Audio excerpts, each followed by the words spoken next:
The night a 13-year-old girl from a tiny fishing village in the Philippines stepped onto one of the biggest stages in America, no one expected her to break the toughest judge's heart. But by the time the music stopped, even Simon Cowell couldn't hold back his tears. Stay with us for this unforgettable journey, and if you believe dreams have no borders, make sure to subscribe and be part of our growing family. The bright lights of America's biggest talent stage glowed against the polished floor as the audience buzzed with excitement. Families whispered, judges shuffled their notes, and cameras zoomed in, searching for the next unforgettable moment. When the host announced the next act, few people in the room recognized the name.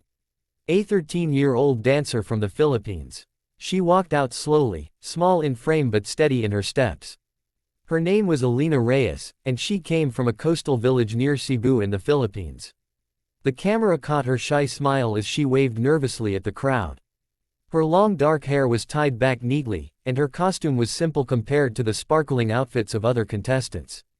The judges looked at her with curiosity. Among them sat Simon Cowell, known worldwide for his sharp honesty and calm, unreadable expression. The host asked her why she had come all the way to America. Alina held the microphone with trembling hands and spoke softly. She said she wanted to dance for her father. The audience quieted instantly. She explained that her father used to be a fisherman who worked every day before sunrise. He believed in her dream even when others said dancing could not change their life. 2 years earlier, a violent storm had taken his boat and his life. Since then, she danced not only for herself, but for him. Simon leaned forward slightly. He asked her how she trained. Alina answered that she practiced on a wooden dock near her home, balancing on the uneven planks while listening to music from an old phone her mother saved for months to buy. There were no professional studios, no mirrors, and no instructors. She learned by watching online videos whenever the internet signal was strong enough. The music began, soft and haunting. At first, her movements were slow, almost fragile. Some people in the audience seemed unsure. Simon's face remained neutral. But then the beat shifted. Her body transformed. Every movement became sharp and precise, filled with emotion that reached even the back rows of the theater. She leapt with power that seemed impossible for someone so young. She spun, dropped to the floor, and rose again with a grace that felt like a story unfolding without words. As the performance continued, the screen behind her displayed images of crashing waves and dark skies, symbolizing the storm that changed her life. Her choreography told the story of loss, struggle, and hope. There was a moment when she fell to her knees and reached upward as if searching for someone who was no longer there.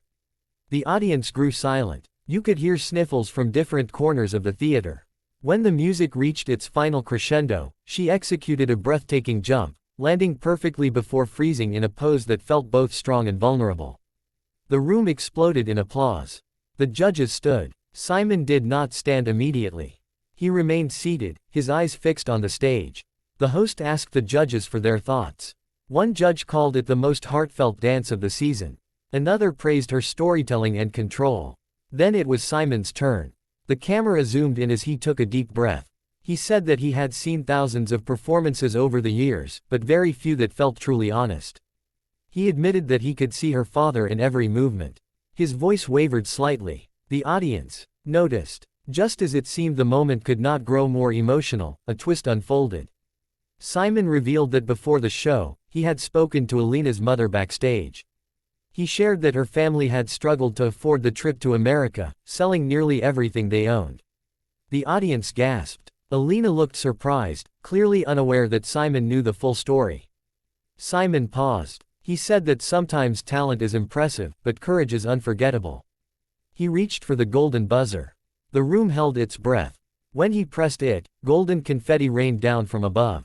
Alina covered her face in disbelief as tears streamed down her cheeks. The audience roared louder than before. Simon stood up at last, clapping with genuine emotion. Backstage, her mother collapsed into tears of joy.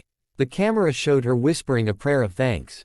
On stage, Alina looked up at the falling gold and whispered, "For you, Papa." But the story did not end there. As the competition moved into the next round, the pressure intensified. Social media exploded with support for the young Filipino dancer. Viewers across the United States shared her audition, calling it one of the most powerful performances in years. However, with praise came criticism. Some doubted whether a self-taught dancer could compete against professionally trained performers. Alina returned home briefly before the live shows. In her village, neighbors gathered around a small television to watch her audition replayed on international news. Children who once teased her now asked her for dance lessons. Yet, despite the excitement, she felt the weight of expectations growing heavier. During rehearsals for the semi-finals, another twist threatened her journey. She injured her ankle while practicing a complex routine. Doctors advised rest. The producers questioned whether she would be able to perform at her best. For a moment, it seemed the dream might slip away. Simon visited her during rehearsal. He told her that winning was not as important as telling her story truthfully again. He reminded her that the audience fell in love with her honesty, not just her technique. Those words gave her strength. On the night of the semi-finals, she walked onto the stage with her ankle wrapped tightly. The performance was different this time. It was not about loss, but about resilience. She incorporated traditional Filipino dance elements into contemporary choreography, honoring her culture while pushing creative boundaries. The audience responded with thunderous applause once again. When the results were announced, she advanced to the finals. The journey of a small-town girl had become a national story. For the finale, she prepared her most ambitious routine yet. The stage was designed to resemble the ocean at sunset. As the music began, she danced with a maturity far beyond her years. The choreography included moments of stillness that allowed the emotion to breathe. Simon watched with glistening eyes. Halfway through the performance, a projection of her father's old fishing boat appeared behind her. The audience gasped at the surprise element. It was a tribute created by the show's creative team, secretly arranged with her mother's help. Alina's movements grew more powerful as if she were finally dancing alongside his memory rather than chasing it. When the final note echoed through the theater, there was a second of silence before the entire crowd rose to their feet. Simon wiped his eyes openly this time. He said that he rarely cried on television, but that night he did not care. He told her that she had reminded millions of people why they love stories of hope. Although she did not ultimately win first place, her life changed forever. Scholarship offers arrived. Dance companies reached out. A foundation was created in her village to support young artists who lacked resources. Her journey proved that talent can bloom anywhere, even on a wooden dock overlooking the sea. Months later, Alina stood once again on that dock, practicing at sunset. The difference now was not fame or fortune, but confidence. She no longer danced to escape her past. She danced to celebrate it. And somewhere, in the hearts of everyone who watched that unforgettable golden buzzer moment, her father's belief in her continued to live on.